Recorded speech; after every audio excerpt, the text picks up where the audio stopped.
Você pode gozar dos benefícios trabalhistas após a demissão? O banco pode aumentar o limite do seu cheque especial para cobrar dívidas? E, no caso da portabilidade de dívidas, qual é o prazo para que os bancos processem e você possa passar a dívida para outro banco? No caso de falecimento de um dos cônjuges no casamento com comunhão universal de bens, como fica a situação do cônjuge que sobreviveu em relação ao imóvel, que é bem de família? E as dívidas assumidas através de e-mail, aplicativos de mensagem, elas podem ser executadas ou cobradas judicialmente? Estas e outras perguntas você vai ver no nosso podcast. Doutor, por favor, vem com a gente.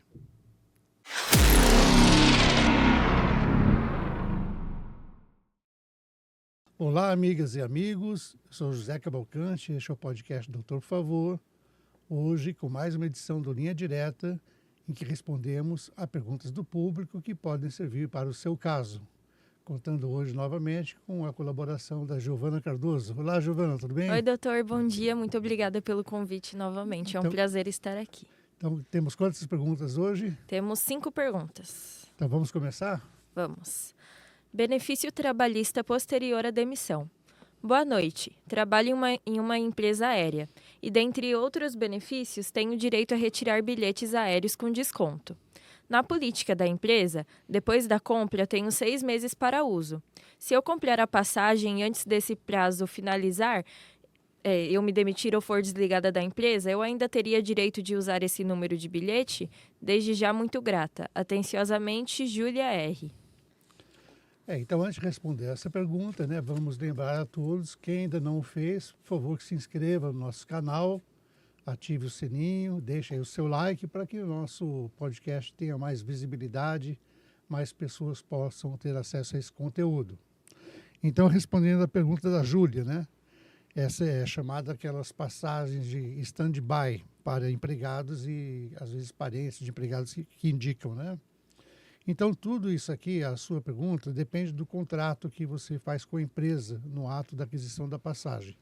Uma coisa é a relação trabalhista e outra coisa são os benefícios. Então, se no contrato de benefício tem uma cláusula que diga que esse benefício é personalíssimo, ou seja, ele é dado apenas porque você é empregada da empresa ou beneficiária de um empregado, então a empresa poderia exigir o pagamento do adicional quando houvesse o seu pedido de demissão, então a demissão por parte da empresa.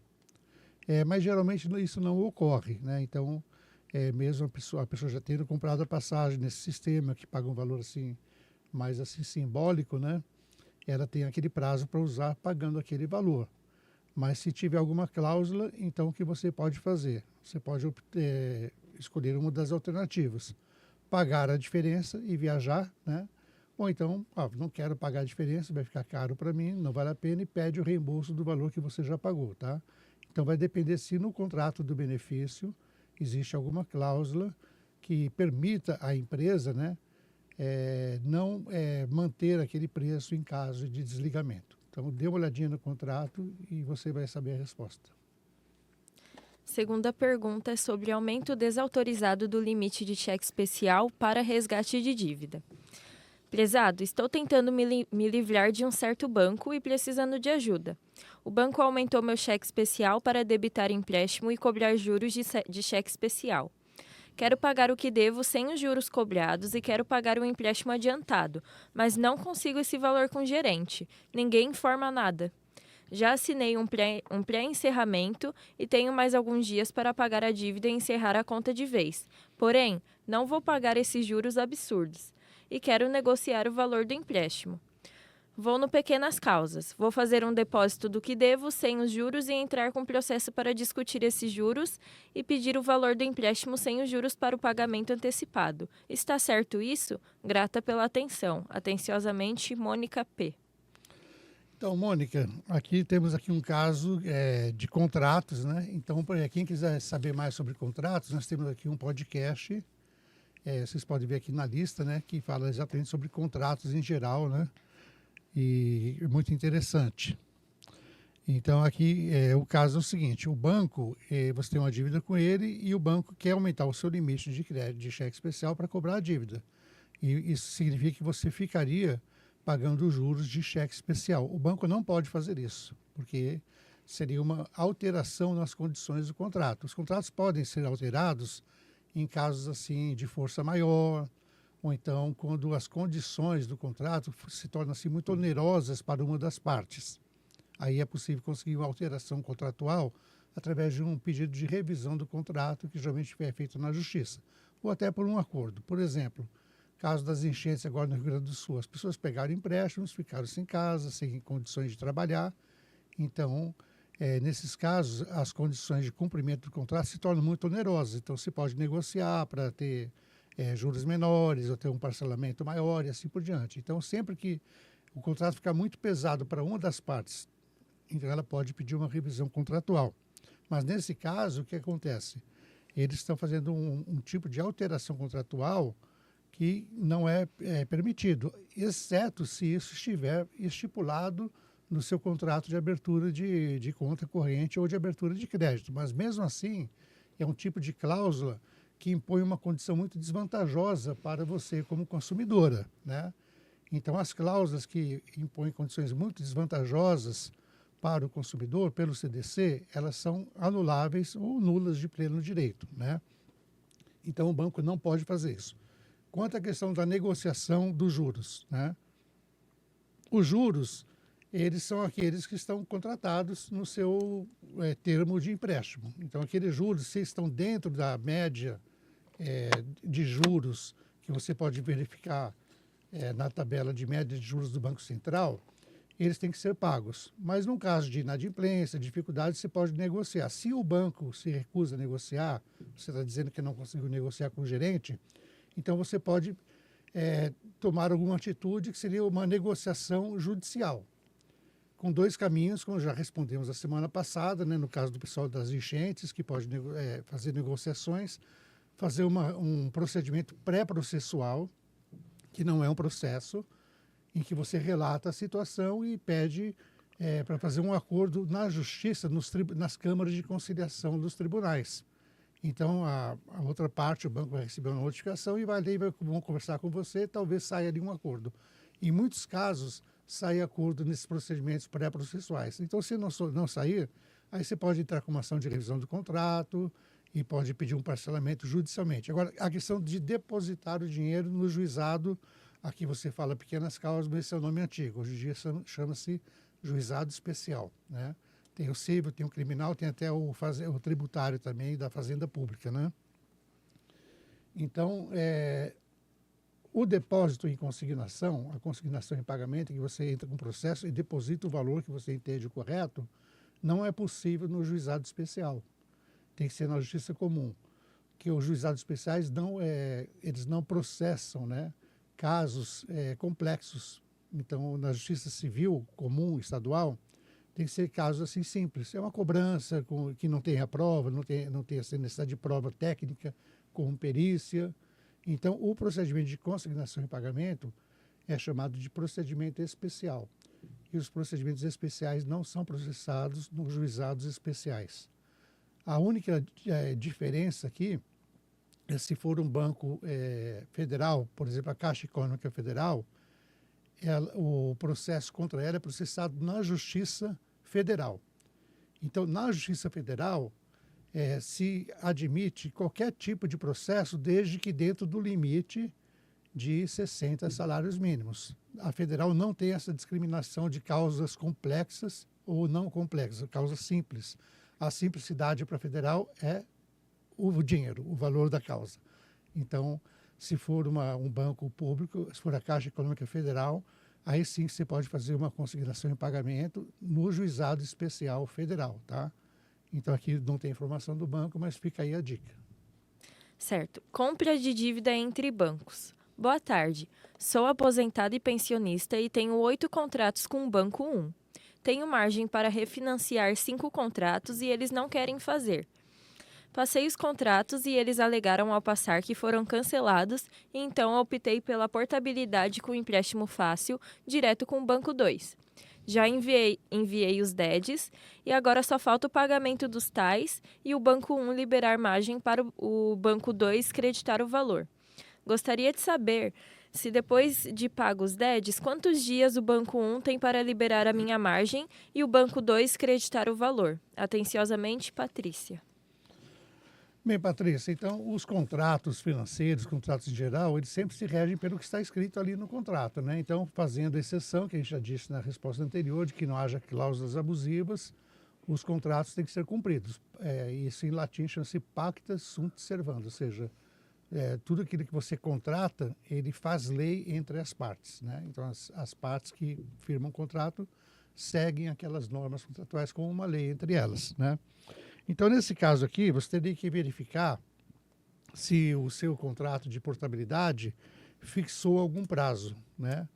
Então, a portabilidade hoje em dia é obrigatória por lei, o banco não pode se recusar a fazer a portabilidade e você faz esse tipo de operação quando você encontra em um agente financeiro condições melhores daquelas que foram combinadas, contratadas com outro agente financeiro. Então, se esse Banco 2 está oferecendo o financiamento por uma taxa de juros menor, o que se faz? Ele quita a dívida, né, com o primeiro banco e vai te cobrar com condições melhores. Então, eu teria que verificar no contrato se tem prazo estipulado, e se não houver um prazo estipulado, isso tem que ser feito assim num tempo razoável, né? Então, se demorar muito, você pode até entrar com uma ação de obrigação de fazer para que eles cumpram de imediato. Isso seria até uma tutela de urgência, né? Se você tiver o risco de ficar ficando com juros muito altos e assim por diante, uma tutela de emergência de urgência. Então, é sempre uma sugestão, um conselho prático, né? Sempre que tem contrato, olhar o que o contrato está dizendo, tá? Se o contrato for abusivo, então submeter a apreciação de um profissional para que ele veja se realmente há condições de fazer uma revisão. Mas nesse caso aí, eu acredito que não pode demorar muito e você teria que dar uma olhadinha ali, ver se tem algum prazo fixado. E se tiver, você pode, assim, pedir a imposição do cumprimento nesse prazo. Próxima pergunta. Direito de herança no regime de comunhão universal dos bens. Somos casados em comunhão universal de bens. Ele tem 2 filhos. Se ele morrer antes de mim, os filhos terão direito à casa onde moramos? Atenciosamente, E. Vasconcelos.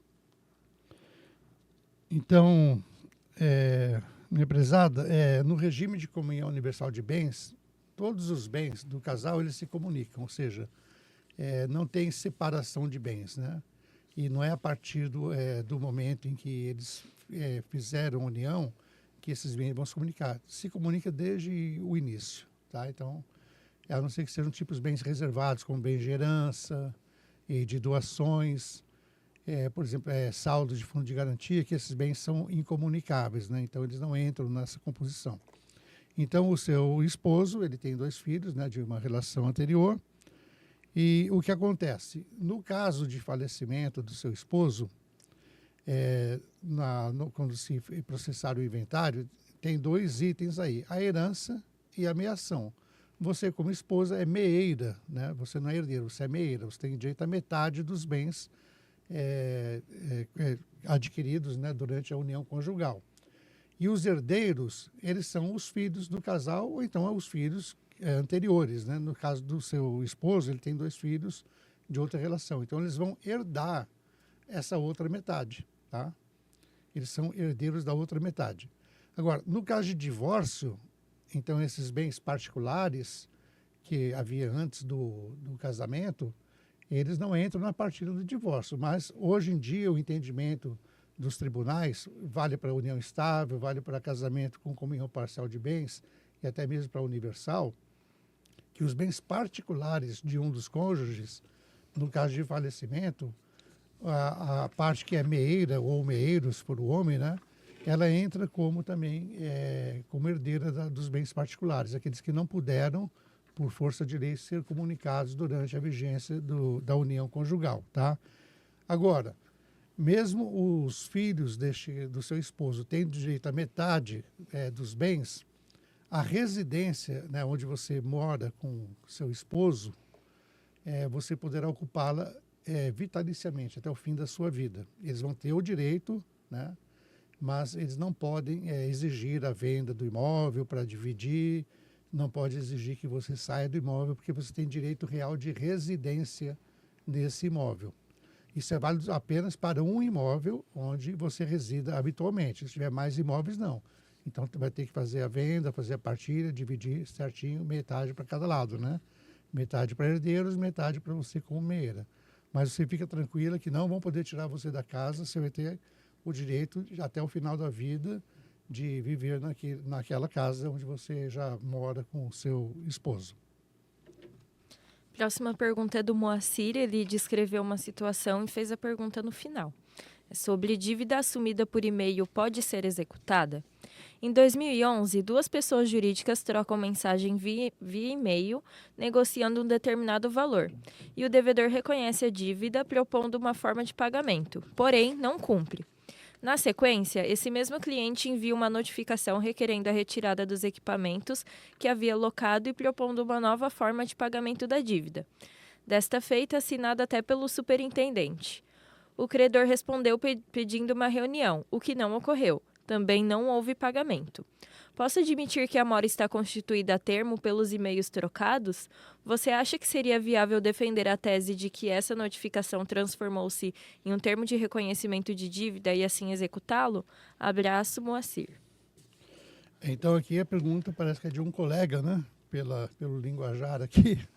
É mais uma consulta, né? Então, caso de... muito se discute, né? Que hoje a lei... se diz que a lei ela sempre vai atrás dos fatos, né? Ela nunca consegue acompanhar os fatos sempre estão diante da lei. Então, a lei nunca consegue fazer todas as previsões possíveis de todas as situações possíveis.